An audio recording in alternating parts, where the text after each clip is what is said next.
Hi there, I'm Stacey with Cheyenne Mountain Zoo's EdVenture Department, and we're here with another episode of Abnormally Normal at-Home Conservation. And today we're going to talk about recycling and what the process of recycling is.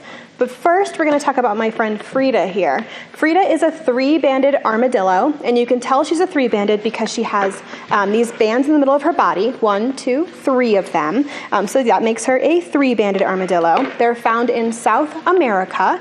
We do have armadillos here in the States, but we have the 9-banded armadillo. And obviously you could tell that because they would have 9 bands in the middle there instead of 3.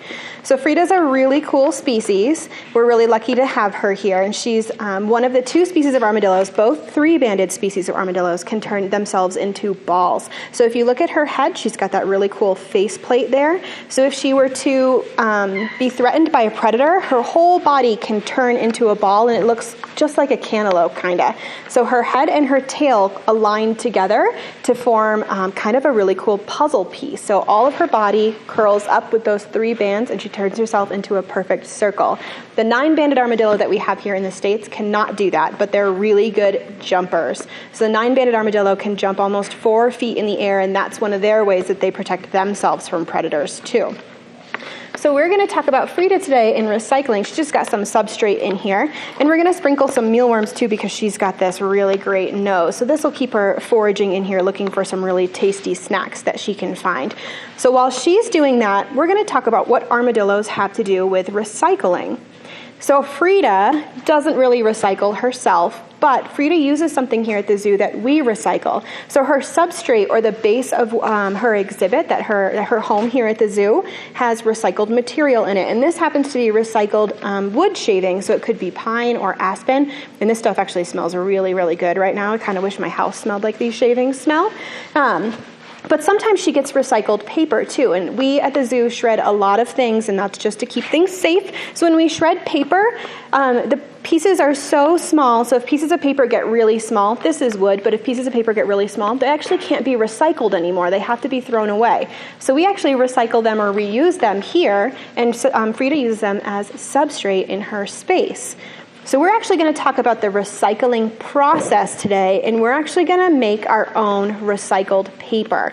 So we're actually kicking off the next 3 days, today, tomorrow, and the next day. We're going to talk about recycling, reusing, and reducing our waste. So since we're starting with recycling, we're going to kick it off with making our own recycled paper. So I'm going to show you how to do that over here, and we're going to let Frida supervise us and make sure we're doing a good job with all of this. So we just need a couple of things to recycle paper. First, we need paper. And I'm using packing paper today. So I got a package in the mail today, and it came with all this packing paper. It is recyclable, so if you want to put this in your recycling bin, you can do that too. But we're going to use it because it's going to be great for making our own recycled paper at home today. So we're going to need some of this, a bowl, some water, and towels, lots of other things. We'll make sure we put it in the caption of everything that you need ahead of time, but we're just going to need a few quick things here. The main things are paper, water, and some towels. So we're going to take our packing paper, and you can really use any paper that you want. It can have pictures on it. It can be really thick, so if you want to use cardboard, you can use cardboard. If you want to use wrapping paper, you can use wrapping paper. I'm using kind of boring brown packing paper, but it's just what I had. So we're going to start with our paper, and we want to rip it into chunks. Just like Frida's shavings in here, we want to rip it into about 1-inch chunks. And I cheated earlier. I used that paper shredder I was talking about. So if you have a paper shredder at home, you can do that. It'll make the process go a lot quicker. But if you don't have that, you can use your hands or you can use scissors. And again, you want to just use really small chunks. If you go with big chunks, it's not going to work as well. So we want to make sure we rip them up nice and small. You're going to fill a bowl, a cup, whatever container you want to use. A Tupperware would work great. I just have this glass bowl. And then we're going to take water, and I'm going to steal some water from a little bit of our project later. And what you're going to do is actually cover all of the paper with water until it's completely submerged. And I'm going to save a little bit of water in this because I'm going to need this later.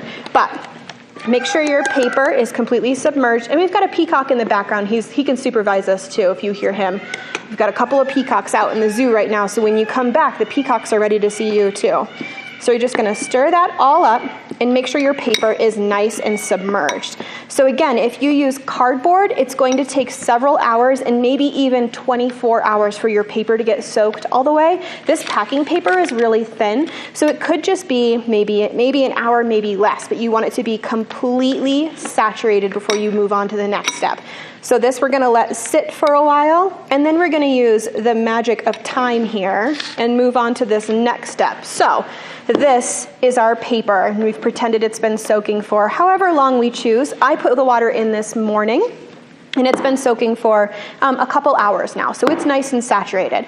And we're gonna do what I think is the most fun part of making paper. We're gonna turn it into paper pulp. And if you know the word pulp, you probably hear it in your orange juice. So pulp in orange juice is the pieces of orange that sit at the bottom of the jug, and you have to shake it up and make sure it ends up in the rest of your juice. So we're just gonna make pieces of paper that look just like that. So we're just gonna puree paper and make it into paper pulp. So I'm using an immersion blender today, but if you have a standard blender at home, that works totally fine. Any other blending system you have, you can use that too. If you're a kiddo doing this by yourself, make sure you have your parents' permission to do this, or you ask for help if you need it. So I'm gonna turn this into paper pulp, and this will be a little bit loud, but I'm gonna try to talk as I do it too. But we're going to blend this all up. Let me get my cords right here. All right, so the immersion blender is my favorite one to use for this. Oh, hang on just a second. My power cord got turned off. There we go. Okay, and we're gonna blend this all up. Make sure this is all on here. And this one's gonna look gross because I used brown paper. All right. So once that's all good and blended, again, it's gonna look pretty gross. We're gonna put our blender to the side, and then we're gonna use this pulp. So here's where your hands are gonna get nice and messy. I'm using the lid of a Tupperware as my mold for what shape I want my paper to be. You can use anything you want. If you have a heart-shaped pan or a circle lid or triangle, star, anything you want, you can use anything you want as your mold. I'm using a boring square because that's what I had. I'm also reusing, and we're going to learn about reusing later, I'm using reusable plastic here that was actually from my newspaper came in it. So I'm using this to put a layer between my mold and my paper pulp. So that's just to make sure it all stays together better. So we're going to take our paper pulp here, and again, this is the grossest part, so it looks disgusting, but you're going to put it in your hands, and you're going to squeeze all that extra water out of it, and it feels kind of like clay. So then it's going to look like this in your hand. So it's going to be a little wet still. Again, we chose kind of a gross color, but that's all right. Brown paper is really nice once it's done. We're going to put it on our plastic and press it into our mold here. And I'm just going to do a couple of these real quick to show you the next step too. But you're going to use all of your paper pulp, and you're going to fill your mold. Again, pressing into your paper, smushing it all together. For me, it makes the most sense to start in one corner and work my way out. But if you have a different way that works for you, that's okay too. Okay, so we're going to pretend at this point that we have filled this whole mold. So as you can see, it's still a little wet in here. So the next step is actually taking our towels, and I'm going to actually use this piece of paper just to show you. So we're going to take this piece of paper, and you can pretend it's a towel. It could be a paper towel. I'm going to squish as hard as I can all that water out of there. And you can see that my paper is really wet, right? So we want to make sure that we help that paper dry out as best we can and get it nice and dry and all pressed together. So there. So what would happen next is we would let our paper sit out and let it dry. I actually put my paper, and this is the paper that I made at home, all trimmed up.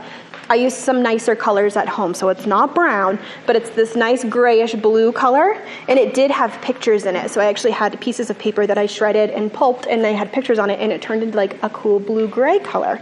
So we would take this after it's pressed, and I put mine in the oven. So I actually flopped it out of the plastic, and you can see it holds its mold pretty well. As it dries, it'll get stiffer and stiffer, and then it'll turn into nice paper that's actually pretty sturdy. So all you have to do is let it dry. You can put it out on the counter It can dry there. I put mine in my oven for about 30 minutes with my oven on warm. So again, if you're doing that, make sure your parents know that you're doing that and have their permission to do so.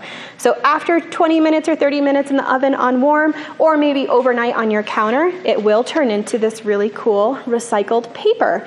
And that's exactly what happens with paper when we recycle it in the bins too. It goes in the bins and then it goes to the recycling place and they pulp it and turn it into brand new paper. So when you're buying recycled products, you're buying something that was paper from wherever it was before. Maybe it came in the mail or your newspaper or magazine or whatever, and it goes through this recycling process and it turns into brand new paper. So I hope you are excited about learning how to make paper today, and I can't wait to see the paper that you make in the comments, so make sure you share those with us because we really want to see those. But stay tuned for the rest of the week as we share more at-home conservation tips with you.